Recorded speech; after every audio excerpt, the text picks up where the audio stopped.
माझं नाव आयुष संदीप कांबळे. मी देवीचा विद्यार्थी आहे. मी इथं ह्या श्री लक्ष्मी नारायण बॉईज हॉस्टेलमध्ये राहतो 2 वर्षापासून. मी इथे 11वीला आलो होतो. इथली राहण्याची खाण्याची व्यवस्था खूप चांगली आहे. तर सकाळी रोज नाश्ता वेळेवर भेटतो, जेवण संध्याकाळी वेळेवर भेटते आणि चविष्ट जेवण भेटते. आणि इथे कपडे धुण्याची सुविधासाठी वॉशिंग मशीन आहे. आपण किती वर्षापासून असता इथं? इथं 2 वर्षापासून. 2 वर्षापासून. आपल्याला दररोज नाश्त्यामध्ये काय दिले जाते? दररोज वेगवेगळा नाश्ता असतो सकाळी. जसं की पोहे, कधी इडली, वडापाव, मिसळ, सुशिला या प्रकारचे नाश्ता भेटतो. दररोज वेळेवर आपल्याला नाश्ता मिळतो का? हो सर, दररोज वेळेवर नाश्ता मिळतो. जेवणाची क्वालिटी कशी आहे? जेवणाची क्वालिटी अतिउत्तम आहे. अतिउत्तम आहे. जेवणामध्ये काय असतं पदार्थ? जेवणामध्ये 2 भाज्या, भात आणि पोळी असते. 8 दिवसाला काही चेंजेस असते का? हो सर, असते. जसं की पनीर, मिसळ पाव अशा गोष्टी भेटतात. स्वीटमध्ये गुलाबजामुन, जिलेबी आणि पेढा, सोनपापडी अशा गोष्टी भेटतात. बरं, आपल्याला सणाच्या दिवशी काय जेवणाची व्यवस्था, सण आपला या ठिकाणी साजरा केला जातो का? पुरणाची पोळी, दूध, तूप, कढी, भात या प्रकारचं सणाच्या दिवशी जेवायला मिळतं. सणाच्या दिवशी आपण जसं आपल्या खेड्यामध्ये करतो त्याप्रमाणे या हॉस्टेलला सुद्धा आपली व्यवस्था आहे, म्हणजे उत्तम व्यवस्था आहे. उत्तम व्यवस्था. पाण्या फिल्टरचं पाणी असते का साधं पाणी असते? फिल्टरचं पाणी असते, ॲरोचं. आणि या ठिकाणी आपल्याला थंडीच्या दिवसामध्ये गरम पाणी असतं का थंड असते? गरम पाणी असते. हर रूममध्ये गिझरची व्यवस्था केलेली आहे. गिझरची व्यवस्था आहे. बाथरूम पण स्वच्छता होते का?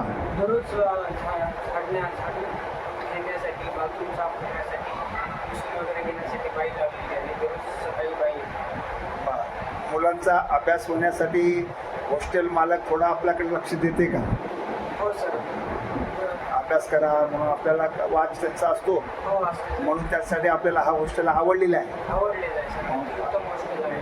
अतिउत्तम व्यवस्था होते आणि आपल्याला अभ्यासाची सुद्धा व्यवस्था चांगली आहे. चांगली आहे. बरं, हे एरिया पण कसं आहे आपला? आपण ज्या हॉस्टेलला राहतो त्या एरियाचा सुद्धा आपल्याला चांगला पाहिजे ना अभ्यासामध्ये. समाधान आहे सर. एकदम म्हणजे चांगला एरिया आहे, शांतता आहे एरियामध्ये सुद्धा. आणि चांगल्या आजूबाजूला पण चांगल्या प्रकारचे लोक आहेत. अच्छा, कसं आहे, अभ्यास करण्यासाठी जर आपल्या एरियाचा वातावरण जर चांगला असेल तर आपला अभ्यास चांगला होतो. त्यासाठी एरिया पण आपल्याला चांगला उभा आहे. म्हणून त्याच्यासाठी एज्युकेटेड एरिया असल्यामुळं आपला अभ्यास या ठिकाणी चांगल्या प्रकारे होते.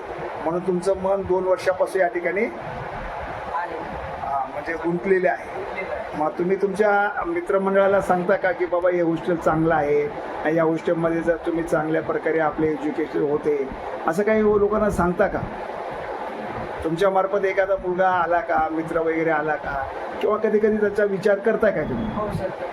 हां, हे हॉस्टेल खरंच चांगलं आहे. कारण मी पण अगोदर 2 हॉस्टेल चेंज केलं. मी अगोदर 2 हॉस्टेलमध्ये होतो अगोदर. वा, तिथले हॉस्टेल मी चेंज करून लास्टला इथं आलो. तर त्या हॉस्टेलपेक्षा हे हॉस्टेल खूप उत्तम आहे. अच्छा, 2 हॉस्टेलपेक्षा या हॉस्टेलचे गुणधर्म चांगले आहेत, म्हणजे उत्तम आहे. उत्तम आहेत. आणि विशेष म्हणजे जे हॉस्टेलचे मालक आहेत, ओनर आहेत, त्यांनी मुलांकडे लक्ष देतात. बरं, चांगल्या मार्गदर्शन करतात मुलांना. चांगले म्हणजे हॉस्टेल खूपच चांगलं आहे. आपल्या हॉस्टेलचं नाव काय? हॉस्टेलचं नाव Shri Laxminarayan boys hostel. Shri Laxminarayan boys hostel. Boys hostel. मग आपण इथं फक्त आपल्याला राहण्याची आणि जेवणाची उत्तम व्यवस्था आहे आणि अभ्यासासाठी आपल्याला. अभ्यासासाठी सर खाली लॅब आहे. अभ्यासासाठी. बरं, एका रूममध्ये किती मुलं असतात? एका रूममध्ये 2 आहेत. 2 मुलं असतात. अच्छा, 2 मुलं म्हणजे बेड वगैरे सगळं स्वच्छता वगैरे स्वच्छता. ओके.